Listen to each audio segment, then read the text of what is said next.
Okay, so had a couple other thoughts that we wanted to do from the AC inside the home because it's like 95 degrees outside. I can't take that. So we wanted to talk a little bit about our favorite parts about this trip since it was our first big family camping trip. Talk about some of the things that we recommend that you bring with you. Talk about some of the things that didn't work so well and some things that we wish that we had. So Lauren, what was one of your favorite parts of the trip? Seeing the animals. Seeing the animals? Which kind of animals? The deer and the hummingbirds. Yeah, so we had a doe that came right up to our campsite, and I told Lauren just freeze because I thought she was just going to run away. The doe, not Lauren. But then we just sat there, and over the course of 20 minutes, she just real slowly came up to us. She was real curious. I guess she must have seen enough people that she wasn't super scared. But by the time she got close, she was like 10 feet away from us. And then we had some hummingbirds at a different campsite, and they kept coming up like, zoom, like right up near us and then taking off. That was pretty cool. What other parts?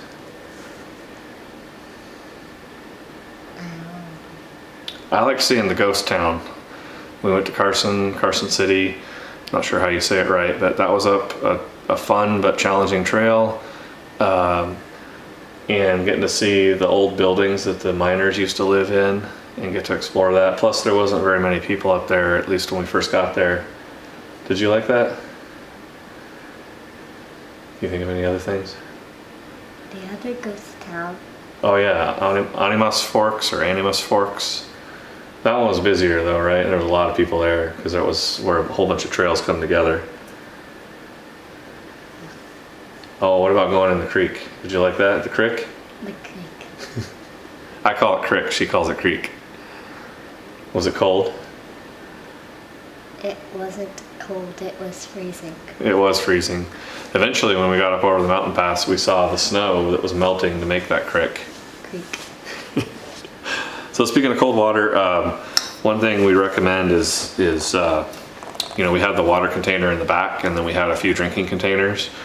But even up in the mountains, it got kind of warm during the day, but it's especially dry. And I'm sure you know you have to stay hydrated when you're up at altitude. And if you don't, that's definitely a must. You've got to keep forcing yourself to drink water, even though you might not want to have to find a restroom out in the middle of nowhere. You got to stay hydrated.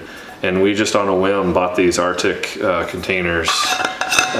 They're just the vacuum sealed cylinders. No fancy spout or whatever, but we would put ice in these and then top them off with water, and the ice would stay frozen a full day, sometimes 2 days, depending on how many times we opened them. And they were great. I'm not advertising this brand necessarily. I mean, I think there's probably other brands that might do well also, but these ended up being $10 to $15 a piece and totally worth it. Jolene and I each got one. Lauren, she didn't have one. She just had a kind of a regular container, so she definitely wanted to have one for next time. But her Mima got her this thermos, which has a, how do you do that? Oh, it's got a fancy top. That way it's easy to drink out of. But that way she'll have some cold water next time.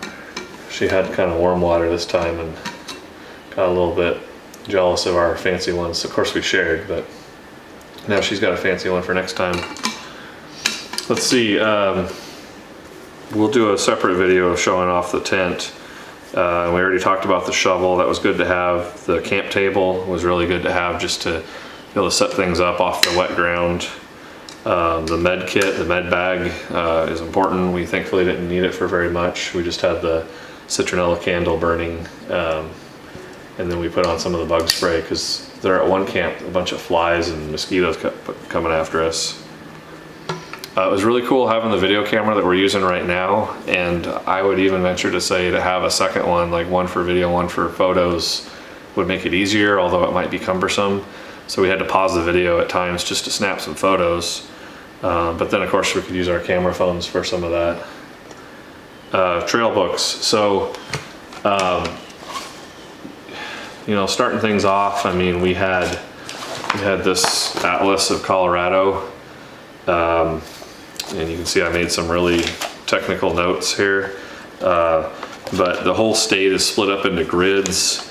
And then once you find an area that you like, you know, you go into the detailed view, and you can see, of course, the paved roads, but any of the dotted or dashed lines are unpaved roads, and depending on how dark it is, that's kind of the severity of the trail. The lighter the color of the line, the harsher the trail might be.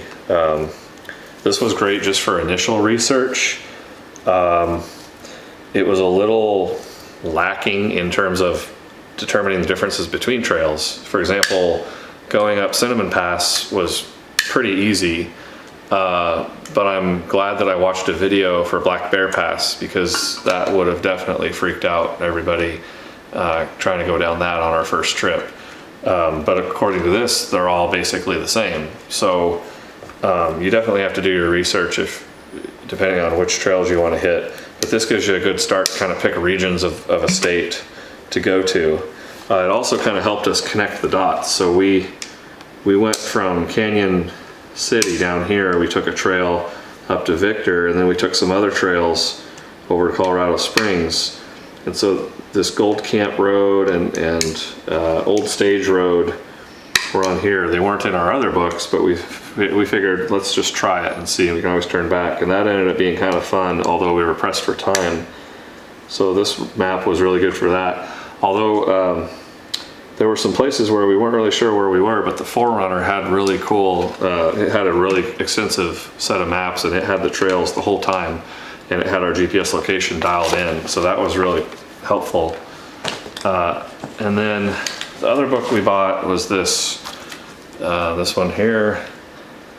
It turns out this book is like 8 or 10 years old already. I just assumed by it saying 3rd edition that it would be new, but it looks like it was printed in 2010, and it's 2018 right now. So yeah, 8 years old.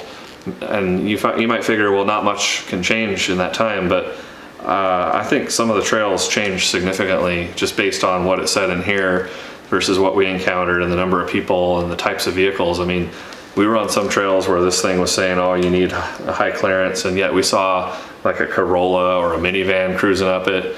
Maybe those guys are just more skilled and know how to maneuver their vehicle. But it breaks the state up into different sections, and then within each section it splits the trails into kind of like skiing, where you've got green circle, blue square, and then instead of black diamond it's red diamond. But for each, let's see here, so for each section or each region of the state, it'll show you kind of a little simple map that is, I guess it's to scale. Yeah, it looks like it's to scale. And so we could compare this with our state map, and that would really help us put the whole picture together to plan our days. And then based on the color, the difficulty rating, according to these authors at least, which I should note, I was talking to a lady at one of our other camps about these green ones here to get from Telluride and Ouray up to Animas Forks, and I don't, maybe she was thinking of these two red ones, but I was trying to explain that there were these green ones here, and she said, I don't care what color they are, I wouldn't drive on them, and I've got a Razor, that's one of those ATVs. So I don't know, maybe things have changed since then, since this book was written. But anyway, each of these trails has a dedicated 2-page layout where it gives you pictures, it gives you some detail along the waypoints, and then it kind of gives you this specialized map down here. And these were pretty handy. I'd say that most of the trails are pretty well marked, the ones that we went on anyway. But where this came in handy was when there were forks in the road, and it's like, well, which way are we supposed to go? This made it really clear on that. And then we had a third resource, well, I guess a fourth resource if you count the Forerunner maps and the Forerunner navigation system. Is we went to a few different websites. Forerunner forums are great, but you kind of have to dig through everything. It's not organized by trail or whatever. But there's a website called trailsoffroad.com, and So I made some printouts. This is like back when in MapQuest when you had to print things out before smartphones. But it would give you kind of a rating on the trail, some basic information, and then it'd give you like, kind of like the book, it would give you step by step with some pictures so you could hopefully recognize each step.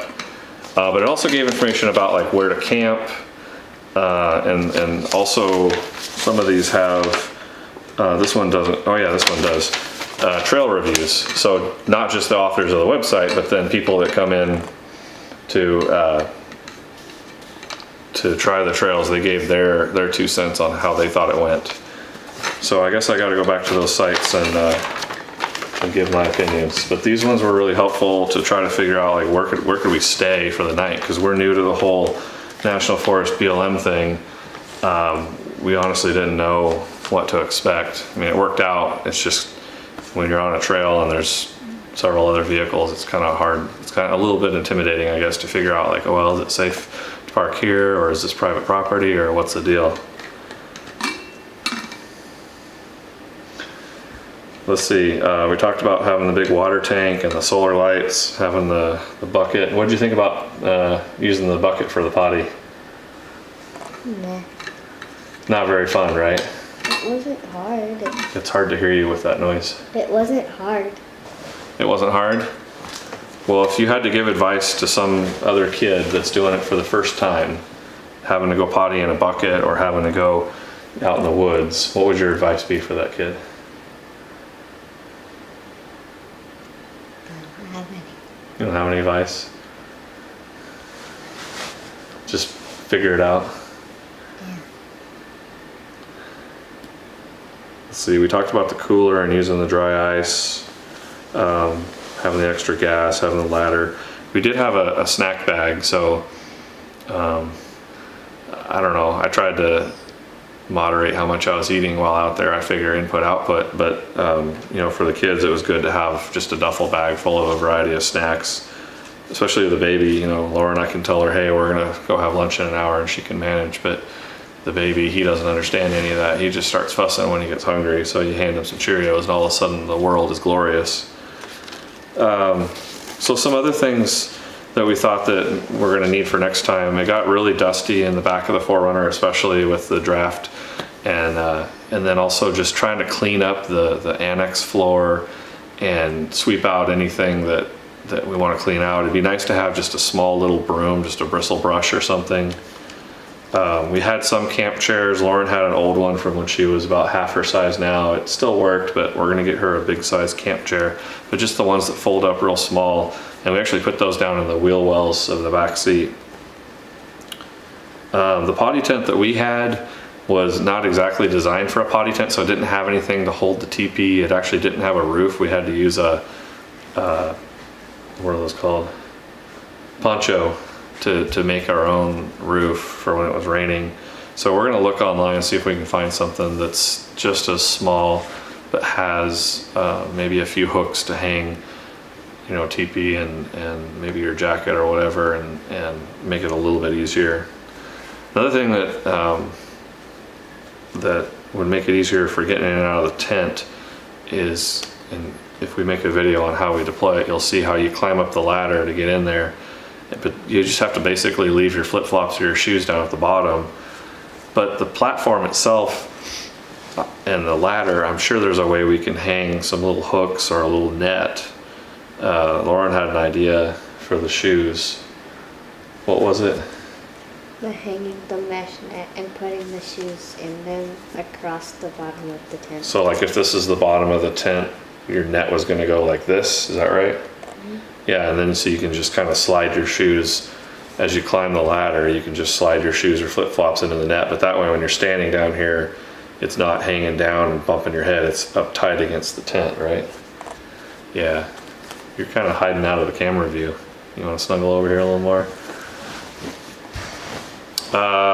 Same thing with the broom, you know, just to have some sponges. We cleaned our dishes a couple times in the creek, and we used some special soap that's supposed to be environment friendly. But just to have like a couple sponges with the coarse green stuff, or a bristle brush, something to scrape all the parts off instead of having to use a spatula. That noise is super grating. And then just a couple other thoughts. So our kitchen box, you saw me pull that out of the 4Runner. It's huge, and it gets pretty heavy. So, I mean, it's fine for me, but it'd be nice to split it into 2 boxes so that anybody can help out and move things around. So we're thinking about splitting it into 2 equal-sized boxes that are roughly half the size of that one we have now, and have one just be dry goods and foods, and then the other one be all the utensils and plates and that kind of stuff. And then same thing with the cooler, where I don't know if it's better to have just one cooler and try to organize things perfectly, or if it'd be better to just have 2 smaller coolers. And then the other thing we were thinking about is up where that annex was, it might be nice to get either a Pelican storage case or an aluminum box or something that we can bolt onto the roof or onto the rack, and then put things in there that are kind of like things that we don't use very often, like the med kit, and then like extra clothes. We definitely had too many clothes, didn't we? We each had a duffel bag full of clothes, enough clothes for every day. But you know, when you're camping, you know how it is. You get a little dirty, you don't care. You might wear the same shirt for a couple days. So it might be good to put like a few extra clothes in that storage bin up on top, but just know that, you know, you only have a few pairs of clothes in the car for the next few days. Can you think of anything else that we need for next time, or any advice you want to give, like if someone was doing their first trip? No. What kind of stuff did you do to keep busy? Threw a hatchet into a tree. You did. What about when you're in the car? What were these for? Finding license plates. Yep, so we had different games to keep everybody happy. So we had to look for the different license plates from each state. What was the ABC game? Oh, the ABCs of different things. Yeah, so you had to think about different kinds of candy that started with A, and then candy that started with B, and then candy that started with C. And then we did things that we could find outside the car, it couldn't be inside. So we were looking out and we saw, well, we didn't see an alligator, but that would be one thing. And then like you could do animals, or you could do just any kind of objects. All right, well, I guess that's all the advice we got for now.